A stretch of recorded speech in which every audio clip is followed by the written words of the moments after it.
আপনি যে গুনাহ করছেন ওই গুনাহ করা অবস্থায় যদি আপনার মৌত হয়ে যায়, যুবক তরুণ ভাইয়েরা, রাতের বেলা যে ইউটিউবে ঢুকে নাটক দেখো, সিনেমা দেখো, কানের মধ্যে হেডফোন ঢুকায়া এই যে নাটক সিনেমা গান শোনো, রাতের বেলা যে মেসেঞ্জারে আর হোয়াটসঅ্যাপে কথা বলতেছো, ওই অবস্থায় মৌত হয়ে যেতে পারে কিনা? আসতে বলবেন না, জুড়ে বলেন মৌত হতে পারে কিনা? এই অবস্থায় যদি মৌত হয়ে যায় কি হবে? মুসলিম শরীফে নবীজি বলেছেন, ইউবাসু কুল্লু আবদিন আলা মা মাতা আলাইহি, মানুষ যে অবস্থায় মারা যাবে ওই অবস্থায় তাকে কিয়ামতের দিন কবর থেকে উঠাবেন কে? এই যে অনেক যুবক তরুণরা রাতের বেলা নাটক সিনেমা দেখতে দেখতে নাপাক শরীরে নাপাক কাপড়ে ঘুমায়। কেন রে ভাই নাপাক থাকো? এই নাপাক অবস্থায় মৌত হয়ে যেতে পারে কিনা? অনেক মানুষ আছে পেশাব করে দাঁড়ায় দাঁড়ায় পেশাব করে, তারপরে দেখা যায় পেশাব করে অনেকে ঠিক মতো পানি নেয় না, ইস্তেঞ্জা করে পবিত্র হয় না, এরকম আছে না নাই? এমনকি সবচেয়ে মজার ব্যাপার হলো ওয়াজ শুনতে এসেছে, ওয়াজ থেকে যাওয়ার সময় রাস্তার ধারে পেশাব করে পবিত্র হয় না, এই রকম কারবারিও আছে না নাই? এই ওয়াজ শুনতে আসছে, যাওয়ার সময় নাপাক হয়ে বাড়ি ফিরে যাচ্ছে, এখন নাপাক অবস্থায় মৌত হয়ে যেতে পারে কিনা? আমার ভাইয়েরা, যে ব্যক্তি নাপাক থাকে তার সঙ্গে ফেরেশতা থাকে না, থাকে কে? আসতে বলবেন না, জুড়ে বলেন থাকে কে? তো এই অবস্থায় যদি আপনি মারা যান, কিয়ামতের দিন কিংবা কবরে গিয়ে কিয়ামতের মাঠে আপনি কিভাবে আল্লাহর সামনে দাঁড়াবেন? আপনি তো নাপাক অবস্থায় দুনিয়া থেকে চলে গেলেন। এই জন্য কখনো নাপাক থাকা যাবে, কখনো নাপাক থাকা যাবে। যুবক ভাইয়েরা, ইস্তেঞ্জায় গেলে পবিত্র হবেন তো, নাকি পানি টানি নিবেন না? হ্যাঁ, পাপের চিন্তা মাথায় আসলে মৌতের কথা স্মরণ করবেন, মৌতের কথা স্মরণ করবেন, গুনাহ থেকে বাঁচতে পারবেন। যখন দুনিয়ার লোভ লালসা আর গুনাহ করার দিকে আপনার মন বেশি ঝুঁকে যায়, আমি আপনাকে বলবো দুইটা জায়গায় সফর আপনি তখন বাড়ায় দিবেন। জুড়ে কোন কয়টা? আমি কথাটা আবারও রিপিট করছি, শুনেন। যখন পাপের দিকে গুনার দিকে আপনার মন বেশি ধাবিত হয়ে যায়, ঠিক তখনই আপনি দুইটা জায়গায় সফর করবেন। একটা জায়গা হসপিটাল, 2 নাম্বার জায়গা কবরস্থান। হসপিটালে যাবেন, গিয়ে দেখবেন আপনার মতো কত দুনিয়াওয়ালা, কত টাকাওয়ালা, পয়সাওয়ালা লোকেরা, কোটি কোটি টাকা আছে, তাও আইসিইউতে তারা সামান্য একটা দিন আরামে থাকার জন্য হাহাকার করছে, আছে না নাই? যে কালো টাকার জন্য, অবৈধ টাকার জন্য অন্যায় করছেন, গুনাহ করছেন, হসপিটাল গিয়ে দেখেন কত মানুষের টাকা তারে বাঁচাইতে পারে। একটু পর পর আইসিইউ থেকে লাশ বের হচ্ছে। এরপরে হাসপাতালে যাওয়ার পরেও যদি আপনার দিল নরম না হয়, তাহলে মাঝে মাঝে প্রেমবাগের কবরস্থানগুলোতে ভিজিট করবেন, গিয়ে দেখবেন আপনার মতো টাকাওয়ালা, পয়সাওয়ালা লোকেরা, ক্ষমতাওয়ালা লোকেরা, একদিন বিরাট টাকা পয়সা, অর্থবিত্ত, বাড়ি গাড়ি সব ক্ষমতা ছিল, এখন কবরের নিচে ঘুমায়া আছে। আমরা মনে করি আমাদের বউ আপন, আমরা মনে করি ছেলে মেয়ে আপন। আজকে মরে দেখেন কেউ আপনার আপন নয়, আপন কেবল একজন, তিনি কি? কি কথা বলছি বুঝতে পারছেন আপনি? আপনি বলছেন আপনার বউ আপন, আপনার ছেলে মেয়ে ভাই বোন আপন। আপনি এই মুহূর্তে মরে যান, বুঝবেন আপন কে। দেখবেন এই বউ, এই ছেলে মেয়েরা কিছুক্ষণ কান্না করবে, কিছুক্ষণ কান্না করার পরে বলবে মৃত লাশকে বেশিক্ষণ ঘরে রাখতে নাই, তাড়াতাড়ি দাফন করা দরকার। আপনাকে দেখবেন সাদা কাফন দিয়ে পেঁচায়া জানাজার মাঠে নিয়ে যাবে। যে ছেলে মেয়েদের জন্য, দেখেন একটু আগেই বলেছে কেউ আপন না, এই ছেলে মেয়েদের জন্য, বাড়ি গাড়ি করার জন্য, প্রপার্টি করার জন্য, সম্পত্তি কামানোর জন্য ঠিকঠাক নামাজও পড়েন নাই, অনেক সময় সঠিকভাবে আল্লাহর ইবাদত করেন নাই। যাদেরকে আপন মনে করেছেন, আজ তারাই আপনাকে নিয়ে কবরে চলে যাবে, কবরে রেখে রেখে তারা আপনাকে চলে আসবে। এরপরে দেখবেন কেউ আপনার আপন থাকবে না। কবরে যাওয়ার পরে 2 জন ছাড়া আর কেউ আপন নাই, একজন হচ্ছেন আল্লাহ। এই জন্য কবরে ফেরেশতা এসে প্রথমে জিজ্ঞেস করবে বউর নাম কি, ছেলে মেয়ের নাম কি, না জিজ্ঞেস করবে মার। আর একটু জোরে বলেন মার রব্বুকা। প্রথমে এসে বলবে তোমার রব কে। তাহলে বুঝে নেন আপন, আপন কে, সবচাইতে আপন কে। আমার যখন ফুরাবে দিন, আসবে গহীন রাতি, থেকো আল্লাহ জীবনে, হয় চির সাথী, আসবে গহীন রাতি। আমার ভাই, আমার বাপ, আমার বউ, আমার ছেলে মেয়ে বলছেন, আমার আমার বলে যখন কাউকে পাবো না, সেদিন আমার শূন্য হিয়ায় তুমি থেকো সান্ত্বনা, তুমি থেকো সান্ত্বনা। আমার আমার বলে যখন কাউকে পাবো না, সেদিন আমার শূন্য হিয়ায় তুমি থেকো সান্ত্বনা, তুমি থেকো সান্ত্বনা। আখির আলো নিভে যেদিন মনে আলো দীপ, আসবে না কেউ অন্ধ চোখে একটু আলো নিয়ে, সেদিন আমার, সেদিন আমার, সেদিন আমার অন্ধ চোখে তুমি আলোর জ্যোতি, আসবে গহীন রাতি। আমার যখন ফুরাবে দিন, আসবে গহীন রাতি। থেকো আল্লাহ এ জীবনে হয় চির সাথী, আসবে গহীন রাতি। বলেন আমিন। একজনই আপন আর কেউ আপন না। আমার দাদার বাবার নাম জানি না। আপনি বলবেন হুজুর হঠাৎ করে এই কথা বলছেন কেন? হ্যাঁ, আপনি যে দুনিয়ার পেছনে ছুটছেন, ওই দুনিয়া যে আপনার নাম মনে রাখবে না, ওইটাই বুঝাচ্ছি আপনারে। আমি আমার দাদার বাপের নাম জানি না। আপনারা যদি বলি আপনার দাদার বাবার নাম কি, শেষ গুল্লা খাবেন। আমার দাদার বাপ 160-70 বছর আগে দুনিয়াতে ছিল। এখন 160-70 বছরের ব্যবধানে তার পরবর্তী প্রজন্ম তার নাম ভুলে গেল। ঠিক একই পরিণতি আমার আপনার হবে। কিসের পেছনে ছুটছেন আপনি? আপনার পরবর্তী প্রজন্ম দোয়া করা দূরের কথা, আপনার নামও মনে রাখবে না এরা। আপনার 6-7 পুরুষ আগে কারা কারা দুনিয়ায় ছিল, নসব নামা, আপনি কি সবার নাম বলতে পারবেন? 2-1 বলতে পারলেও সবাই পারবে। কার জন্য কি করছেন? এত গুনাহ করছেন, পাপ করছেন। এই ছেলে মেয়ে, জায়গা সম্পদ, বাড়ি গাড়ি, আরে ভাই বাড়ির জায়গায় থাকবে, বাড়িওয়ালা থাকবে। চোখেরই পলকে তুমি হতে পারো লাশ, চিরতরে বন্ধ হবে তোমারই নিঃশ্বাস। চোখের পলকে আপনি লাশ হতে পারেন।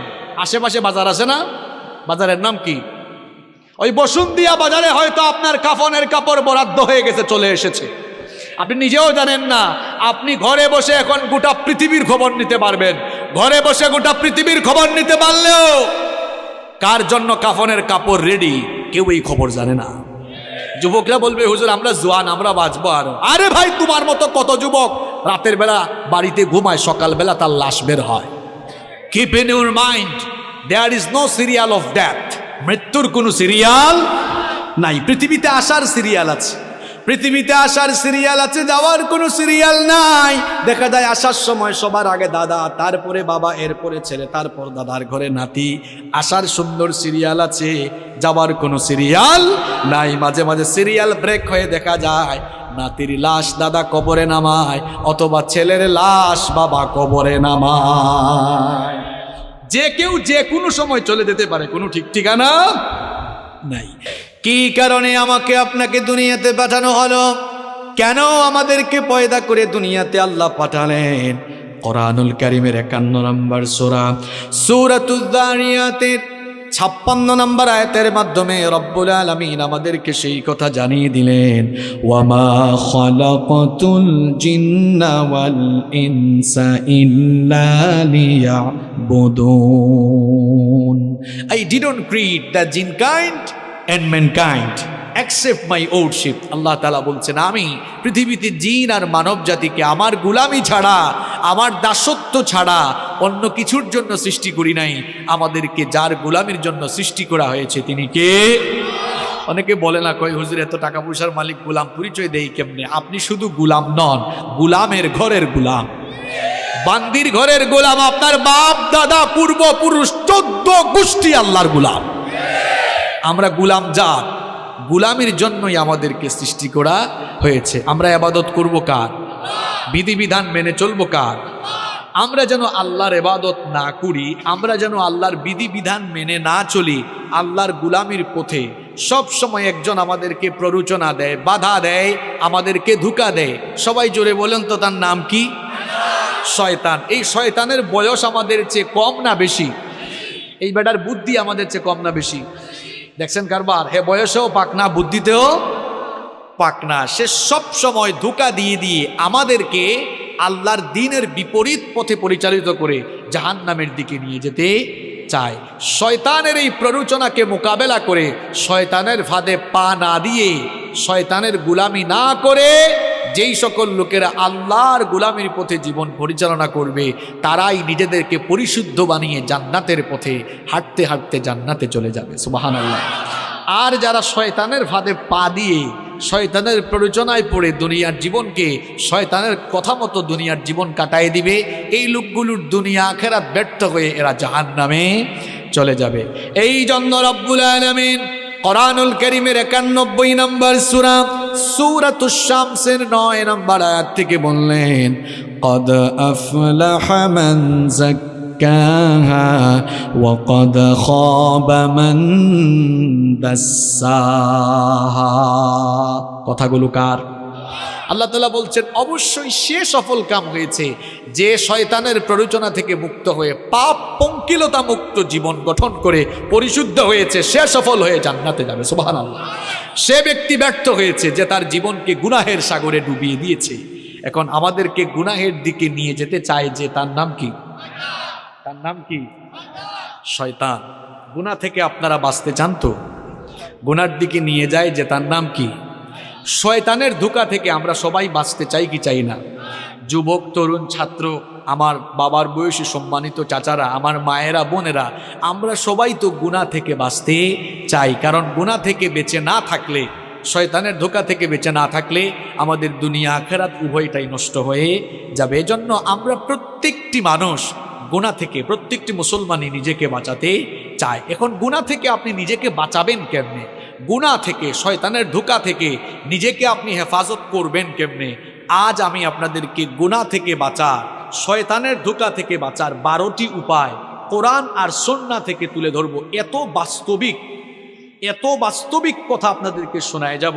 এই 12টি পয়েন্ট আপনারা যদি মুখস্থ করে যেতে পারেন, আর এই 12টি আমল যদি প্রত্যেকটি ভাই শুরু করে দিতে পারেন, ইনশাআল্লাহ গুনাহমুক্ত জীবন সাজিয়ে আমরা জান্নাতে যাব। বলেন ইনশাআল্লাহ। প্রিয় ভাইয়েরা, আপনাদেরকে যে কাজটা করতে হবে, এই 12টা পয়েন্ট সবাইকে একদম মুখস্থ করে তারপর বাড়ি যাওয়া লাগবে। পারবেন না ইনশাআল্লাহ? মাত্র 12টা কথা, খুব সহজ কথা বলবো, আপনারা সবাই মুখস্থ করে বাড়ি যেতে পারবেন না ইনশাআল্লাহ? পারবেন তো ইনশাআল্লাহ? তাইলে আমরা গুনাহ থেকে বাঁচবো কিভাবে? শয়তানের ধোঁকা থেকে বাঁচবো কিভাবে? গুনাহ থেকে বাঁচার, শয়তানের ধোঁকা থেকে বাঁচার কয়টা উপায় বলবো? সবাই বলেন কয়টি? 12টি। দেখেন, শুরু করছি। নাম্বার 1, 1 নাম্বার, গুনার দিকে নেয় যে তার নাম শয়তান, ওই শয়তানের ওয়াসওয়াসা থেকে পানাহ চাইতে হবে কার কাছে? 1 নাম্বার আমল শেখাই যাচ্ছি। যখন গুনাহের চিন্তা, পাপের চিন্তা মাথায় আসবে, সাথে সাথে ওই শয়তানের খপ্পর থেকে নিজেকে বাঁচানোর জন্য সাথে সাথে আশ্রয় চাইতে হবে কার কাছে?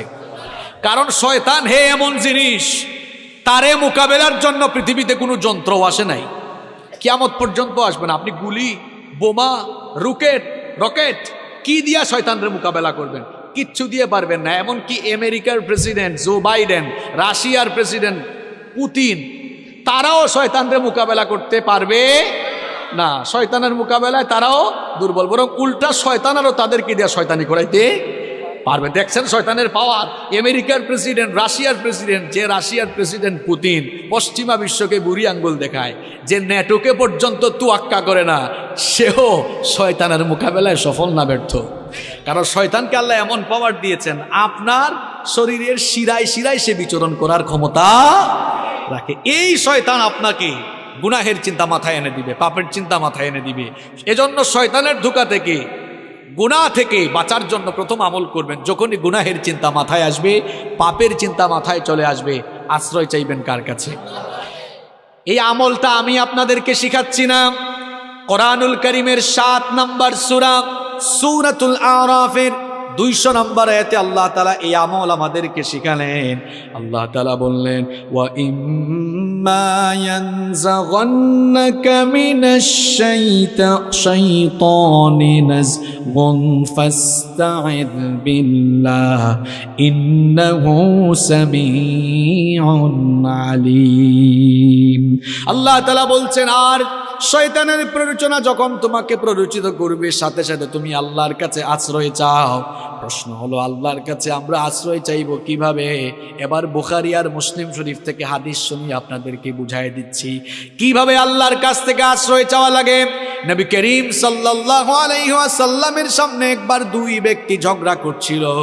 দুইজন ঝগড়া করার এক পর্যায়ে একজন আরেকজনকে অশ্রাব্য ভাষায় গালিগালাজ শুরু করে দিল। এদের মধ্যে একজন নিজের রাগকে কন্ট্রোল করতে না পেরে হিতাহিত জ্ঞান হারিয়ে যা মন চায় তাই বলা শুরু করলো। লোকটার চেহারা পর্যন্ত লাল হয়ে গেল। নবীজি লোকটাকে আল্লাহর নবী লোকটাকে দেখে বললেন, ইন্নী লা আ'লামু কালিমাতান লাউ ক্বালাহা লাযাহাবা আনহু মা ইয়াজিদ। নবীজি তখন বললেন, আমি এমন একটি কালেমা, এমন একটি বাক্য, এমন একটি সেন্টেন্স, এমন একটি দোয়া জানি, এই দোয়া যদি ওই বান্দা পড়ে নেয় তাহলে তার সমস্ত রাগ দূর করে নেবেন কে? অনেক মানুষ আছে রাগের সময় সিদ্ধান্ত নিয়ে নেয়। খবরদার প্রিয় ভাইয়েরা, রাগের সময় কোনো সিদ্ধান্ত নেবেন না। রাগের সময় সিদ্ধান্ত নিলে ওই সিদ্ধান্ত ভুল হওয়ার সম্ভাবনা আছে না নাই? এজন্য রাগের সময় দাঁড়িয়ে থাকলে বসে যাবেন, বসা থাকলে শুয়ে যাবেন। রাগের সময় খবরদার কোনো সিদ্ধান্ত নেবেন না, ওই সিদ্ধান্তের কারণে পরবর্তীতে পস্তানো লাগতে পারে। নবীজি যখন দেখলেন লোকটাকে রাগ করে হিতাহিত জ্ঞান হারিয়ে উল্টাপাল্টা কথা বলতেছে, অশ্রাব্য ভাষায় গালিগালাজ করছে, নবীজি তখন বললেন, আমি এমন একটি দোয়া জানি, এমন একটি সেন্টেন্স জানি, সে যদি ওই সেন্টেন্সটা পড়ে নেয় রাগ দূর হয়ে যাবে। সে যদি ওই সেন্টেন্সটা পড়ে নেয় তাহলে শয়তান যে তাকে পাপ করাতে যাচ্ছে, পাপ থেকে সে বাঁচতে পারবে। সাহাবারা বললেন, ইয়া রাসূলুল্লাহ, পড়েন সাল্লাল্লাহু আলাইহি ওয়াসাল্লাম। সেই দোয়াটা কি? নবীজি তখন বললেন, সে যদি ইস্তেআযা অর্থাৎ তাআউযু পাঠ করে নেয়, অর্থাৎ আউযু বিল্লাহি মিনাশ শাইতানির রাজিম, সে যদি ইস্তেআযা পাঠ করে বিতাড়িত শয়তান থেকে আল্লাহর কাছে পানা চায়। শয়তান থেকে পানা দেওয়া পৃথিবীর কোনো ক্ষমতাসীন মানুষ পারবে না, কোনো শক্তিশালী মানুষ পারবে না, যোদ্ধা পারবে না, পৃথিবীর কোনো সেনাবাহিনীও পারবে না। শয়তান থেকে আপনাকে কেবল একজনই বাঁচাতে পারে, সবাই বলেন তিনি কি? এই জন্য শয়তানের খপ্পর থেকে, শয়তানের ধোঁকা থেকে, গুনার চিন্তা থেকে বাঁচার জন্য 1 নম্বর আমল, গুনার চিন্তা যখন মাথায় আসবে, পাপের চিন্তা যখন মাথায় আসবে, কি পড়বেন? ঘুষের টাকা একজন নিয়ে আসছে, আরে বাপ রে বাপ, করে নোট দেখা যাচ্ছে, যদি ঘুষের টাকাগুলা নিতে পারতাম তাহলে তো অনেক কাজে লাগাইতে পারতাম। চিন্তাটা আসা মাত্রই পড়ে ফেলবেন আউযু বিল্লাহি মিনাশ শাইতানির রাজিম, কারণ এই চিন্তাটা মাথায় এনে দিছে কে? সুদের টাকা, সুদি কারবার করতে মন চায়, সুদি কারবার করলে ঘরে বসে বসে মাল বাড়ানো যাবে, এই চিন্তা মাথায় এসেছে, মনে করবেন শয়তান এই চিন্তা মাথায় নিয়ে এসেছে। আশ্রয় চাইবেন কার কাছে? আশ্রয় চাইবেন কার কাছে? যুবকরা ফেসবুক চালাও, ফেসবুকে ইউটিউবে ভিডিও দেখছো, হয়তো তাফসীর শুনছো, নিচেই দেখা যাচ্ছে একটা গানের ভিডিও। হ্যাঁ, নিচেই দেখা যাচ্ছে কিসের ভিডিও? গানের ভিডিও। ওইটা দেখার আগে আউযু বিল্লাহি মিনাশ শাইতানির রাজিম বলে ওখান থেকে বের হয়ে যেতাম, ঠিক কিনা? গুনাহ থেকে নিজেকে, পাপ থেকে বাঁচিয়ে রাখবেন কেমনে? শুনে যান। 1 নম্বর আমল শিখলাম, গুনাহ থেকে বাঁচার জন্য গুনার চিন্তা মাথায় আসলেই যার কাছে আশ্রয় চাইব, সবাই আওয়াজ করে বলেন তিনি কি? 2 নম্বর আমল, গুনাহ থেকে বাঁচার জন্য, পাপ থেকে বাঁচার জন্য গুনাহের চিন্তা মাথায় আসলেই একজনের কথা দিলে স্মরণ করবেন, একজনকে ভয় করবেন সাথে সাথে, তিনি কি? তিনি কি? কোরআনুল কারীমের 7 নম্বর সূরা সূরাতুল আরাফের 201 নম্বর আয়াতে আল্লাহ তাআলা বলছেন, ইন্নাল্লাযীনা তাকাউ ইযা মাসসাহুম তাইফুম মিনাশ শাইতানি তাযাক্কারু ফাইযা হুম মুবসিরুন। আল্লাহ তাআলা বলছেন, নিশ্চয়ই যারা তাকওয়া অবলম্বন করে, নিশ্চয়ই যারা আল্লাহকে ভয় করে, শয়তানের প্ররোচনা যখন তাদেরকে স্পর্শ করে শয়তান যখনই তাদেরকে ধোঁকা দিতে চায়, তখন তারা গুনাহ থেকে বাঁচার জন্য একজনের কথা স্মরণ করে তাকেই ভয় করে। তিনি কি? যাদের হৃদয়ে আছে আল্লাহর ভয়, তারা কভু পথ ভুলে যায় না। আল্লাহর প্রেম ছাড়াই দুনিয়ায় কারো কাছে কোনো কিছু চাই না, কারো কাছে কোনো কিছু চাই না। আল্লাহর ভয় যার অন্তরে আছে সে কখনো বিপদগামী হতে পারে। গুনাহ থেকে আপনি বাঁচতে পারবেন, পাপ থেকে আপনি বাঁচতে পারবেন। 2 নাম্বার আমল আপনাকে শেখাচ্ছি, যখনই গুনাহের চিন্তা মাথায় আসবে সঙ্গে সঙ্গে একজনের কথা স্মরণ করে ফেলবেন, একজনকে আপনি ভয় করে ফেলবেন। সবাই বলেন তিনি কি? এই একটা জিনিস, আল্লাহর ভয় যদি মানুষের অন্তরে থাকে, ওই মানুষকে দিয়ে কেউ কখনো কোনো পাপের কাজ, গুনাহের কাজ করাতে পারবে না। একটা ঘটনা আমার মনে পড়ে গেল, বলবো। সুনানে বাইহাকির ভেতরে হাদিস বর্ণিত হয়েছে, খুব মন দিয়ে ঘটনাটা শুনেন আমার বাবারা, প্রিয় ভাইয়েরা, খুব মন দিয়ে ঘটনাটা শুনেন। আব্দুল্লাহ ইবনে ওমর রাদিয়াল্লাহু আনহু তিনি একবার তার সঙ্গী সাথীদেরকে নিয়ে এক সফরে বের হলেন। দুপুরের খাবারের সময় যখন হয়ে গেল, তারা তখন খাবার গ্রহণের জন্য দস্তরখানা বিছালেন। যখনই তারা খাবার খেতে যাবেন, ঠিক তখনই লক্ষ্য করলেন তাদের পাশ দিয়ে এক রাখাল হেঁটে যাচ্ছে। আব্দুল্লাহ ইবনে ওমর রাদিয়াল্লাহু আনহু তাকে বললেন, হে রাখাল ভাই, আমরা দুপুরের খাবার গ্রহণের জন্য বসেছি, তুমিও আসো, আমাদের সাথে খাবার খাও, খাবার গ্রহণ করো। রাখাল ছেলেটি তখন বলল, ও মুসাফির ভাই, আমাকে খাবারের দাওয়াত দিয়েছেন, আমি খুশি হয়েছি, কৃতজ্ঞতা জানাচ্ছি, কিন্তু আপনাদের সাথে আমি তো খাবার খেতে পারবো না। আব্দুল্লাহ ইবনে ওমর রাদিয়াল্লাহু আনহু তাকে বললেন, কি কারণে তুমি আমাদের সাথে খাবার খেতে পারবে না? রাখাল তখন বলল, আমি রোজা রেখেছি, এই জন্য তোমাদের সাথে খাবার খেতে পারবো না। আব্দুল্লাহ ইবনে ওমর রাদিয়াল্লাহু আনহু তাকে বললেন, এখন তো রমজান মাস নয়, তাহলে নিশ্চয়ই তুমি নফল রোজা রেখেছো। এই দুধু মরুভূমিতে যারা সৌদি আরব বা আরব দেশে থাকেন তারা দেখেছেন মরুভূমির আবহাওয়া কেমন। তিনি বলছেন, এই রুক্ষ মরুভূমিতে বিশাল পশুর পাল নিয়ে তুমি এই মরুভূমিতে এসেছো, তুমি রাখাল মানুষ, সব সময় হয়তো ভালো খাবার দাবার পাও না, আর এই প্রচন্ড গরম তাপমাত্রায় খুব কষ্ট হচ্ছে তোমার, আসো আমাদের সাথে খাবার খাও, আমাদের সাথে ভালো আইটেমের খাবার আছে, নফল রোজা ভাঙলে তো কোনো অসুবিধা হবে না। ওই রাখাল তখন বলল, মুসাফির, তোমার কথায় তো আমি নফল রোজা হলেও ভাঙতে পারি না, কারণ আমি তো ওই শূন্য দিনের জন্য আমল করে যাচ্ছি, যেদিন মানুষের আমল ছাড়া আর কিছুই কাজে লাগবে না। সুবহানাল্লাহ পড়ে বলিয়েন, কিন্তু কথাগুলো বুঝেন আগে। আব্দুল্লাহ ইবনে ওমর রাদিয়াল্লাহু আনহু মনে মনে ভাবলেন, লোকটার অন্তরে মনে হয় পরহেজগারিতা আছে। চিন্তা করলেন, এরে এমনি এমনি ছাড়া যায় না, পরীক্ষা করে তারপরে তার ভেতরে কত পরহেজগারিতা আছে এটা দেখে তারপরে আজকে আমি তারে ছাড়বো। তিনি বললেন, ঠিক আছে, খাইও না, আমার কাছে আসো। কাছে আসার পর জিজ্ঞেস করলেন, এই যে বিরাট পশুর পাল নিয়ে মরুভূমিতে এসেছো, এই পশুপালের মালিক কে? রাখাল বলল, এগুলোর মালিক আমি নই, আমি একজনের গোলাম, আমি তার পশুপাল মরুভূমিতে চড়াই। এবার আব্দুল্লাহ ইবনে ওমর রাদিয়াল্লাহু আনহু রাখালকে পরীক্ষা করার জন্য একটা অপশন পেয়ে গেলেন। তিনি বললেন, ও রাখাল ভাই শোনো, এই পশুর পাল থেকে একটা ছাগল বা মেষ আমার কাছে তুমি বিক্রি করে দাও, আমি তোমাকে নগদ টাকা দিব। তুমি তো রোজাদার মানুষ, আমার সাথে খাবার খেলে না, ওই পশুটা জবাই করে কিছু মাংসও আমি তোমাকে হাদিয়া দিব, তোমাকে নগদ টাকা দিব, পাশাপাশি তোমাকে মাংস হাদিয়া দিব। রাখাল তখন বলল, মুসাফির, আমি তো তোমাকে আগেই বলেছি এই পশুপালের মালিক আমি নই, তোমার কাছে বিক্রি করলে আমার মালিকের কাছে গিয়ে আমি কি জবাব দিব? আব্দুল্লাহ ইবনে ওমর রাদিয়াল্লাহু আনহু তাকে পরীক্ষা করছেন, পরীক্ষা করার উদ্দেশ্যেই সবগুলো কথা বলতেছেন। তিনি বললেন, শোনো, এই রকম বিরাট পশুর পাল নিয়ে মরুভূমিতে আসলে পশুপালের উপরে বাঘের আক্রমণ হতে পারে, এটা সবার জানা কথা।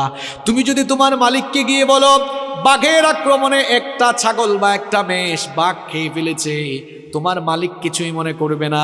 একদিকে তারেও বুঝ দিতে পারবা, অন্যদিকে আমার কাছে বিক্রি করলে নগদ টাকা আর কিছু মাংস হাদিয়া পাবা। সুতরাং নগদেই লাভ তুমি হাতছাড়া করো না। রাখাল, সে রাখাল এবং গরিব মানুষ হলেও জবাবটা কি দিল শুনে, সে তখন বলল, মুসাফির, কি বোকার মতো কথা বলছো তুমি? আমি হয়তো মিথ্যা বলে ধোঁকাবাজি করে আমার মালিককে গিয়ে যে কোনো কায়দায় আমি বুঝ দিয়ে ফেলতে পারবো, কিন্তু তোমার কাছে প্রশ্ন হচ্ছে, আইন আল্লাহ, আমার আল্লাহ কোথায়? আমার মালিকের মালিক, তোমার মালিক, আমার মালিক, বিশ্বজাহানের মালিক, সেই আল্লাহ তাআলাকে ধোঁকা দেওয়া তো কারো দ্বারা সম্ভব হবে না। ঠিক কইেন না কেন? কি বুঝলেন? দেখছেন, অন্তরে আল্লাহর ভয় থাকলে কেউ জোর করে কখনো তাকে দিয়া খারাপ কাজ করাতে পারবে না। আমি তো বলি, কারো অন্তরে আল্লাহর ভয় থাকলে এরে আপনি গাছের সাথে বাঁধা পিটানো, যদি বলেন যাই খারাপ কাজ করছে মরে যাবে, তাও আল্লাহর ভয়ে গুনাহের কাজ করবে না। শুধু পুলিশ দিয়া পিটাইয়া মানুষ ভালো বানানো যায় না। মাঝে মাঝে দেখা যায় জেলখানায় ঢুকার পরে দাগি দাগি আসামি জামিন নিয়ে বের হয়ে প্রমোশন নিয়ে বড় বড় ডাকাত হয়ে যায়। শুধু পিটাইয়া মানুষ ভালো বানাইতে পারবেন না। মানুষের কলিজার ভেতরে আল্লাহর ভয় ঢুকায় দেন, দেখবেন এই মানুষগুলো আল্লাহর ওলি হয়ে যাবে। গুনাহ থেকে বাঁচতে হলে আল্লাহর ভয় কলিজায় ঢুকাতে হবে। যার কলিজায় আল্লাহর ভয় আছে, ওই যুবক কখনো ফোন হাতে নিয়ে অশ্লীল ভিডিও দেখবে না। যার কলিজায় আল্লাহর ভয় আছে মিথ্যা বলবে না। যার কলিজায় ভয় আছে জনগণের সম্পদ মেরে খাবে না, মানুষের হক নষ্ট করবে না। যার কলিজায় ভয় আছে ইসলামের বিরুদ্ধে কথা বলবে না।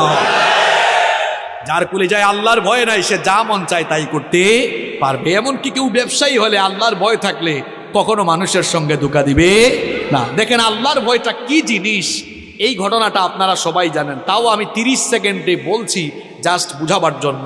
ওমর রাদিয়াল্লাহু আনহু, আপনারা জানেন, তিনি অর্ধ পৃথিবী শাসন করেছেন। রাতের বেলা ঘুমাতেন, অর্ধ পৃথিবীর শাসন করতে হয়, রাতের ঘুম হারাম। জিজ্ঞেস করা হলো, রাতে ঘুমান না কেন? তিনি বলেন, আমি রাতের বেলা ঘুমাবো, আর জনগণ যদি কষ্ট পায়, এই কষ্টগুলোই কিয়ামতের দিন আমার জাহান্নামে যাওয়ার কারণ হয়ে যেতে পারে। আর আমরা ছোট ছোট চেয়ারের মালিক হয়ে যে গিয়ার বাড়ায় দেই, মাঝে মাঝে আমাদের অবস্থা হয়ে যায় এমন, যে যখন চেয়ারে সে উঠে যায় গিয়ারে। আপনার চেয়ারের গিয়ার একটু কমায় রেখেন, আর গিয়ার যদি উঠানো ইসলামের পক্ষে উঠাইয়েন, লাভ হবে। যেমন আমিও এখন গিয়ারে, কারণ আমি চেয়ারে, তবে আমার গিয়ার কোরআন হাদিসের পক্ষে, ইসলামের পক্ষে আছে। আর চেয়ারে বসে গিয়ার যদি ইসলামের বিরুদ্ধে নেন, মনে রাখবেন চেয়ারে বসাইছেন যিনি, জনগণের জুতার বাড়ি খাওয়াইয়া বেইজ্জত করে নামাইতে পারেন তিনি। এজন্য চেয়ারের নামে আল্লাহ কোরআনে আয়াত দিয়েছেন, আয়াতুল, কথা বলেন না কেন, আয়াতুল কুরসি। হোয়াটস দ্য মিনিং অফ কুরসি? What do you mean by কুরসি? কুরসি বলতে আপনি কি বুঝেন? কুরসি, ইটস এন অ্যারাবিক ওয়ার্ড, এটা আরবি শব্দ। এর বাংলা অর্থ হচ্ছে গদি, সিংহাসন। ইংরেজিতে আমরা এটাকে বলি চেয়ার। আল্লাহ তাআলা কোরআনের 6236টা আয়াতের মধ্যে চেয়ারের আয়াতকে সবচেয়ে ফজিলতের আয়াত বানিয়েছেন, যাতে চেয়ারওয়ালা লোকেরা চেয়ারে বসে চেয়ারের অপব্যবহার করে মানুষের উপরে জুলুম না করে। এই জন্য আল্লাহ তাআলা ওই চেয়ারের আয়াতে, আয়াতুল কুরসির ভেতরে তার নিজের সভ্রান্টি, সার্বভৌম ক্ষমতার পরিচয় দিয়ে তামাম দুনিয়ার চেয়ারওয়ালা লোকদেরকে সাবধান করে দিয়েছেন। ওই আয়াত ভালো করে পড়বেন, আল্লাহ আমাদের বুঝার তৌফিক দান করেন। তো ওমর রাদিয়াল্লাহু আনহু রাতের বেলা ঘুমাইতেন না। একদিন শেষ রাতে দেখলেন এক বাড়িতে আলো জ্বলতেছে, কথাবার্তাও শোনা যাচ্ছে। একটু কান পাতলেন। স্বাভাবিক অবস্থায় কান পেতে কিছু শোনা জায়েজ নয়, তবে দায়িত্বশীল ব্যক্তির জন্য সেটা জায়েজ আছে। তিনি শুনলেন এক মা তার মেয়েকে বলছে যে, মেয়ে, বেটি উঠ, আমি উটনির দুধ দোহন করে এনেছি, দুধ তো কম পেয়েছি, পানি মিশা, দুধের পরিমাণও বাড়বে, লাভের পরিমাণও বাড়বে। মেয়ে বলল, মা গো, এটা তো অন্যায় কাজ, খাদ্যদ্রব্যে ভেজাল দেওয়া এটা ঠিক নয়। তাছাড়া আমাদের প্রেসিডেন্ট আমিরুল মুমিনিন ওমর রাদিয়াল্লাহু আনহু, তিনি তো রাষ্ট্রীয় নিষেধাজ্ঞা জারি করে দিয়েছেন যে খাদ্যে কোনো ভেজাল দেওয়া যাবে না। মা বলল, বেটি, এ তো বোকা কেন তুই? ওমর তো এই আদেশ দিয়া সে তার বাড়িতে ঘুমায়, সে কি আমাদের মা মেয়ের কারবার দেখে? অথচ ওমর রাদিয়াল্লাহু আনহু দেয়ালের পাশে সব শোনে। আর মেয়ের কলিজায় আল্লাহর ভয় কেমন দেখেন। মেয়ে বলল, মা গো, তিনি না হয় ঘুমাচ্ছেন, কিন্তু উনার রব, তোমার রব, আমার রব, তিনি কি রাতের বেলা ঘুমায় থাকেন নাকি? উনার তো কোনো তন্দ্রা নাই, ঘুম নাই, তিনি সব দেখেন কিনা? দেখেছেন আল্লাহর ভয়? এই একটা জিনিস আপনার অন্তরে থাকলে, পাপের চিন্তা মাথায় এসেছে, জনগণের হক মাইরা খাওয়ার চিন্তা মাথায় এসেছে, সাথে সাথে কলিজায় আল্লাহর ভয় ঢুকান মিয়া। পাপ থেকে গুনাহ থেকে বাঁচতে পারবেন। 2 নাম্বার আমল শিখালাম, পাপের চিন্তা গুনাহের চিন্তা মাথায় আসা মাত্রই, পাপের চিন্তা গুনাহের চিন্তা, এদিকে ঘুরে, পাপের চিন্তা গুনাহের চিন্তা মাথায় আসা মাত্রই একজনের কথা স্মরণ করে তাকে ভয় করে ফেলা। তিনি কে? তিনি কে? আল্লাহ। কয়টা পয়েন্ট বললাম? 1 নাম্বার কি পড়বেন? গুনার চিন্তা মাথায় আসলে কি পড়বেন? 2 নাম্বার কাকে ভয় করবেন? নাম্বার 3 নাম্বার গুনাহের চিন্তা মাথায় আসলেই একটা জিনিসের কথা মনে করবেন, সেটার নাম মৃত্যু। সেটার নাম, জোরে বলেন, সেটার নাম কি? আপনি যে গুনাহ করছেন, ওই গুনাহ করা অবস্থায় যদি আপনার মৌত হয়ে যায়। যুবক তরুণ ভাইয়েরা, রাতের বেলা যে ইউটিউবে ঢুকে নাটক দেখো, সিনেমা দেখো, কানের মধ্যে হেডফোন ঢুকায়া এই যে নাটক সিনেমা গান শোনো, রাতের বেলা যে মেসেঞ্জারে আর হোয়াটসঅ্যাপে কথা বলতেছো, ওই অবস্থায় মৌত হয়ে যেতে পারে কিনা? আসতে বলবেন না, জোরে বলেন, মৌত হতে পারে কিনা? এই অবস্থায় যদি মৌত হয়ে যায় কি হবে? মুসলিম শরীফে নবীজি বলেছেন, ইউবাসু কুল্লু আবদিন আলা মা মাতা আলাইহি, মানুষ যে অবস্থায় মারা যাবে ওই অবস্থায় তাকে কিয়ামতের দিন কবর থেকে উঠাবেন কে? এই যে অনেক যুবক তরুণরা রাতের বেলা নাটক সিনেমা দেখতে দেখতে নাপাক শরীরে নাপাক কাপড়ে ঘুমায়। কেন রে ভাই নাপাক থাকো? এই নাপাক অবস্থায় মৌত হয়ে যেতে পারে কিনা? অনেক মানুষ আছে পেশাব করে দাঁড়ায় দাঁড়ায় পেশাব করে, তারপরে দেখা যায় পেশাব করে অনেকে ঠিক মতো পানি নেয় না, ইস্তেঞ্জা করে পবিত্র হয় না। এরকম আছে না নাই?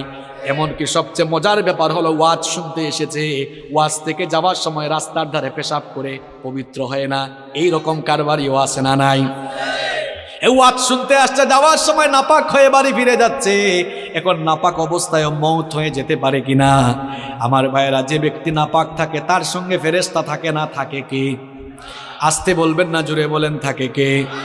তো এই অবস্থায় যদি আপনি মারা যান, কিয়ামতের দিন কিংবা কবরে গিয়ে কিয়ামতের মাঠে আপনি কিভাবে আল্লাহর সামনে দাঁড়াবেন? আপনি তো নাপাক অবস্থায় দুনিয়া থেকে চলে গেলেন। এই জন্য কখনো নাপাক থাকা যাবে, কখনো নাপাক থাকা যাবে। যুবক ভাইয়েরা, ইস্তেঞ্জায় গেলে পবিত্র হবেন তো, নাকি পানি টানি নিবেন না? হ্যাঁ, পাপের চিন্তা মাথায় আসলে মৌতের কথা স্মরণ করবেন, মৌতের কথা স্মরণ করবেন, গুনাহ থেকে বাঁচতে পারবেন। যখন দুনিয়ার লোভ লালসা আর গুনাহ করার দিকে আপনার মন বেশি ঝুঁকে যায়, আমি আপনাকে বলবো 2টা জায়গায় সফর আপনি তখন বাড়ায় দিবেন। জুড়ে কোন কয়টা? আমি কথাটা আবারও রিপিট করছি, শুনেন। যখন পাপের দিকে গুনার দিকে আপনার মন বেশি ধাবিত হয়ে যায়, ঠিক তখনই আপনি 2টা জায়গায় সফর করবেন। একটা জায়গা হসপিটাল, 2 নাম্বার জায়গা কবরস্থান। হসপিটালে যাবেন, গিয়ে দেখবেন আপনার মতো কত দুনিয়াওয়ালা, কত টাকাওয়ালা, পয়সাওয়ালা লোকেরা, কোটি কোটি টাকা আছে, তাও আইসিইউতে তারা সামান্য একটা দিন আরামে থাকার জন্য হাহাকার করছে, আছে না নাই? যে কালো টাকার জন্য, অবৈধ টাকার জন্য অন্যায় করছেন, গুনাহ করছেন, হসপিটাল গিয়ে দেখেন কত মানুষের টাকা তারে বাঁচাইতে পারে। একটু পর পর আইসিইউ থেকে লাশ বের হচ্ছে। এরপরে হাসপাতালে যাওয়ার পরেও যদি আপনার দিল নরম না হয়, তাহলে মাঝে মাঝে প্রেমবাগের কবরস্থানগুলোতে ভিজিট করবেন। গিয়ে দেখবেন আপনার মতো টাকাওয়ালা, পয়সাওয়ালা লোকেরা, ক্ষমতাওয়ালা লোকেরা, একদিন বিরাট টাকা পয়সা, অর্থবিত্ত, বাড়ি গাড়ি সব ক্ষমতা ছিল, এখন কবরের নিচে ঘুমায়া আছে। আমরা মনে করি আমাদের বউ আপন, আমরা মনে করি ছেলে মেয়ে আপন। আজকে মরে দেখেন কেউ আপনার আপন নয়, আপন কেবল একজন, তিনি কি কথা বলছি বুঝতে পারছেন আপনি? আপনি বলছেন আপনার বউ আপন, আপনার ছেলে মেয়ে ভাই বোন আপন। আপনি এই মুহূর্তে মরে যান, বুঝবেন আপনকে।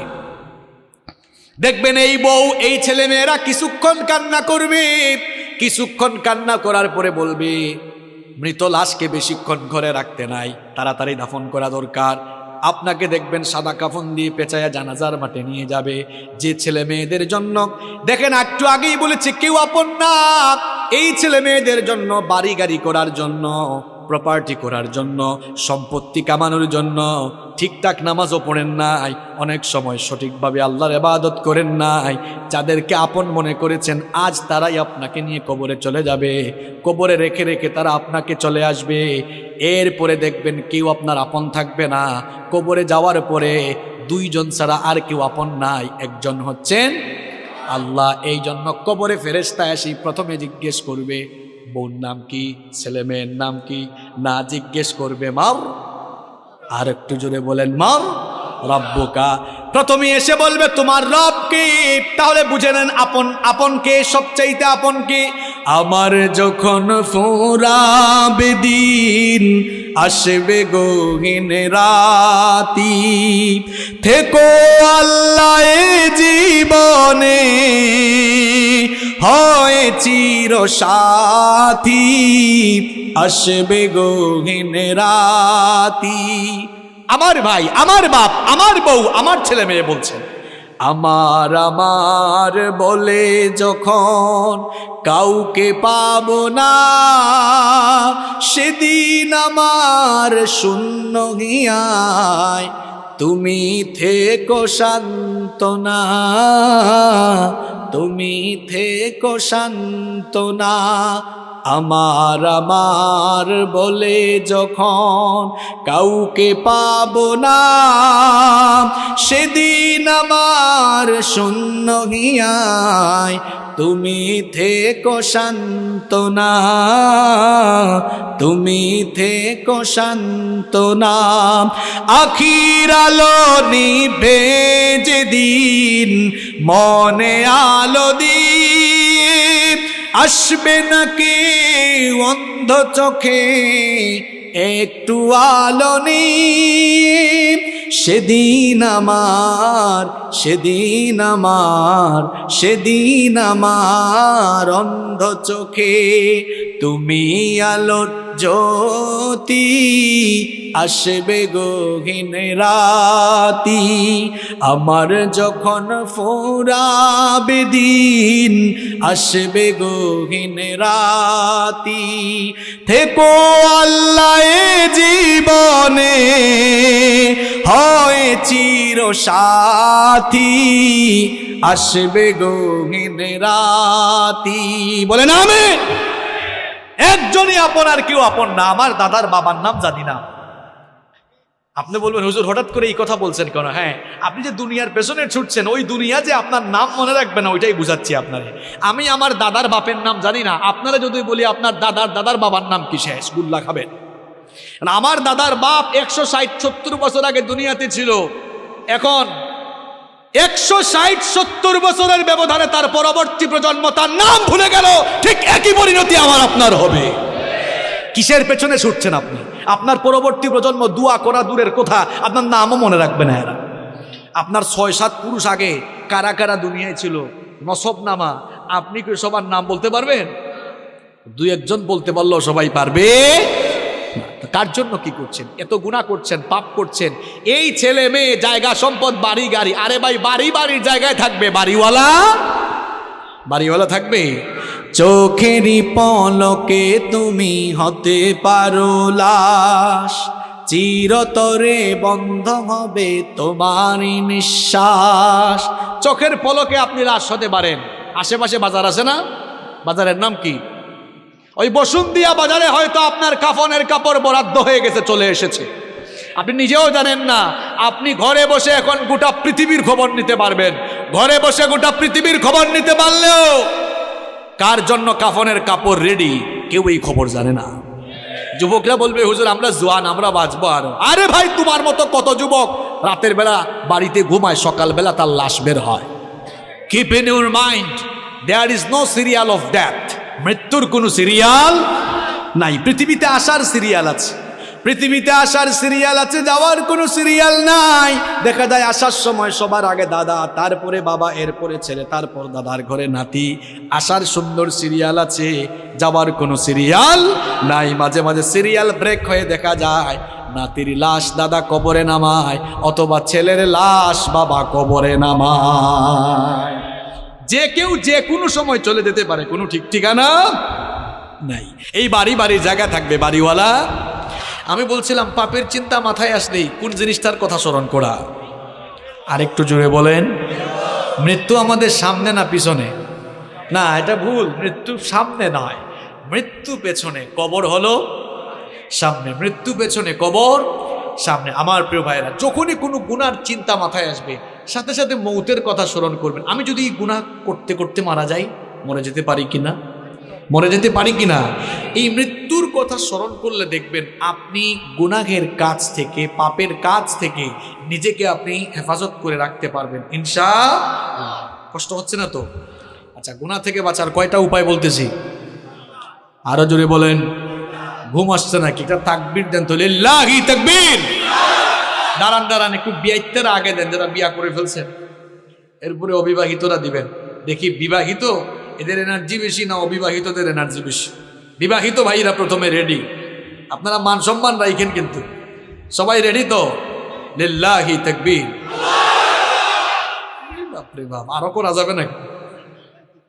অবিবাহিত ভাইরা তোমরা শুনছো তো বিবাহিতদের আওয়াজ, নিজেদের মান সম্মান ইজ্জত নষ্ট করো না।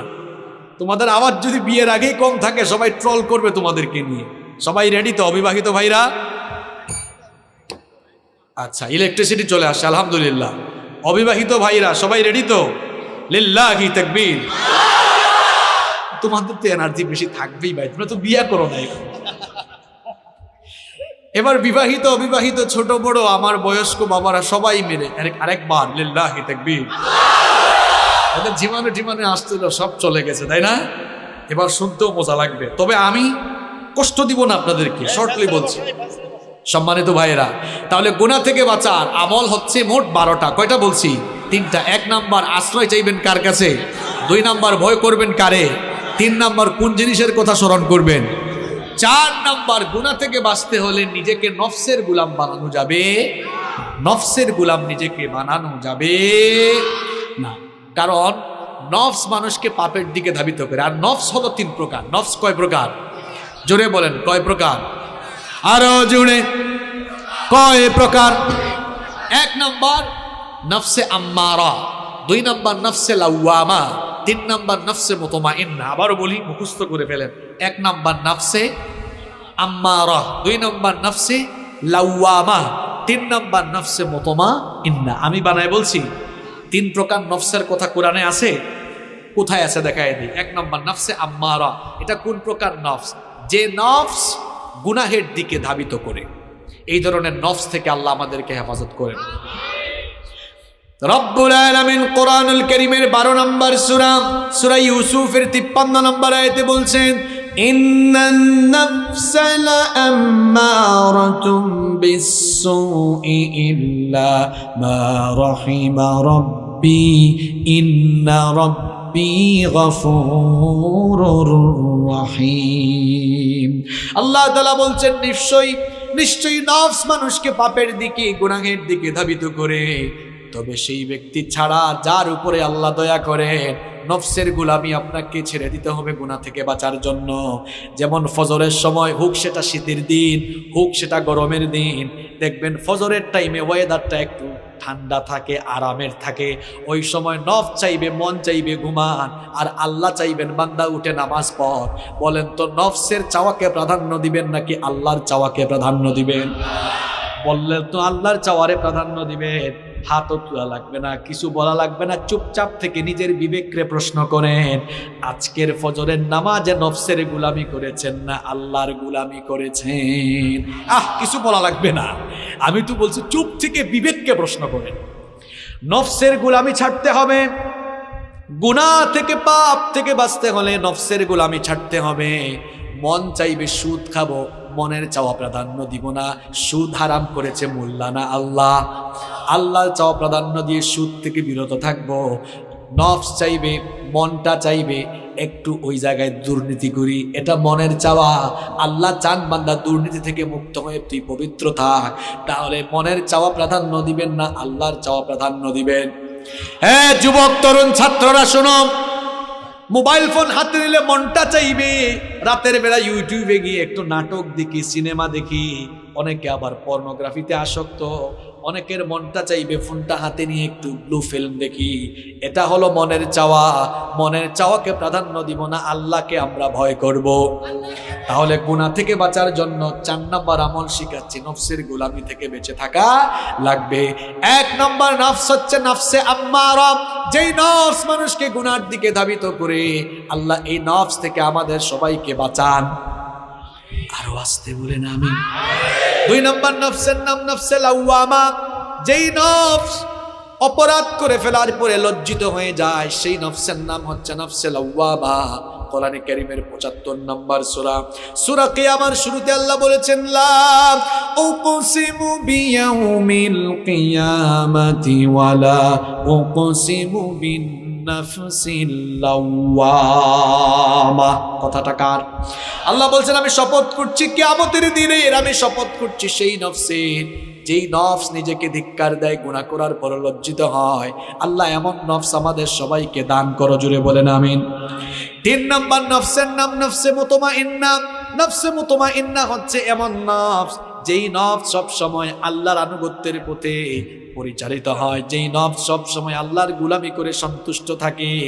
এই নফস আল্লাহ সবাইরে দান করেন, বলেন আমিন।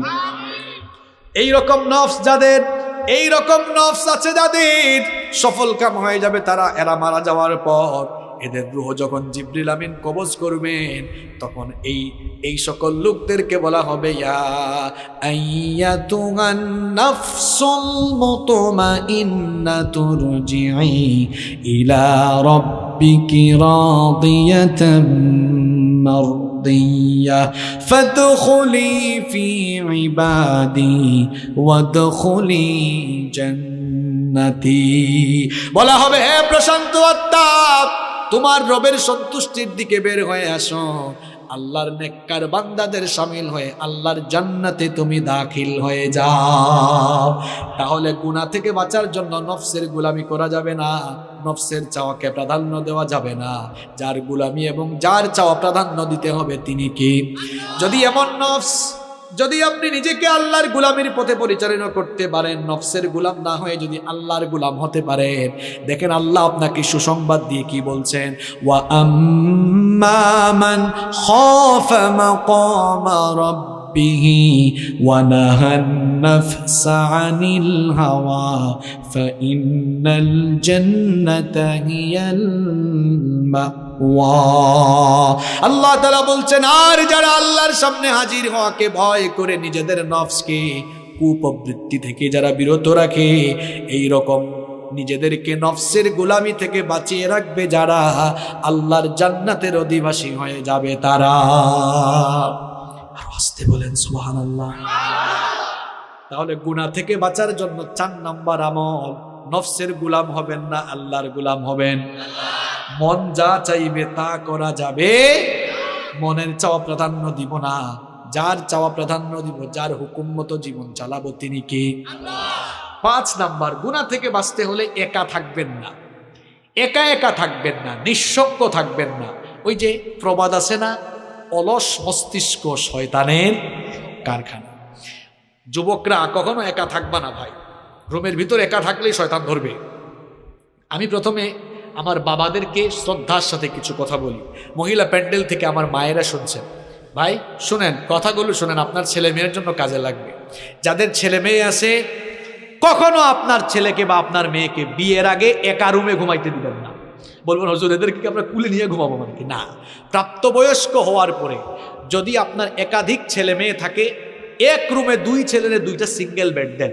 কারণ 2 জন এক রুমে থাকলে তখন রাতের বেলা ফোন হাতে থাকলেও একজনের লজ্জায় আরেকজন কোনো অবৈধ বা খারাপ পথে যাওয়ার সম্ভাবনা থাকবে না।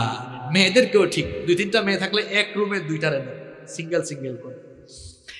এখন বলবেন হুজুর আমার তো 1 ছেলে 1 মেয়ে, আমি কি করব? ভাই আপনার জন্য আমার পরামর্শ আছে। আপনার 1 ছেলে 1 মেয়ে, বলবেন এই রাতে ঘুমানোর সময় দরজা লাগাইতে পারবি না, দরজা খুলে ঘুমা, দরজা খুলে থাক, পর্দা টেনে রাখ।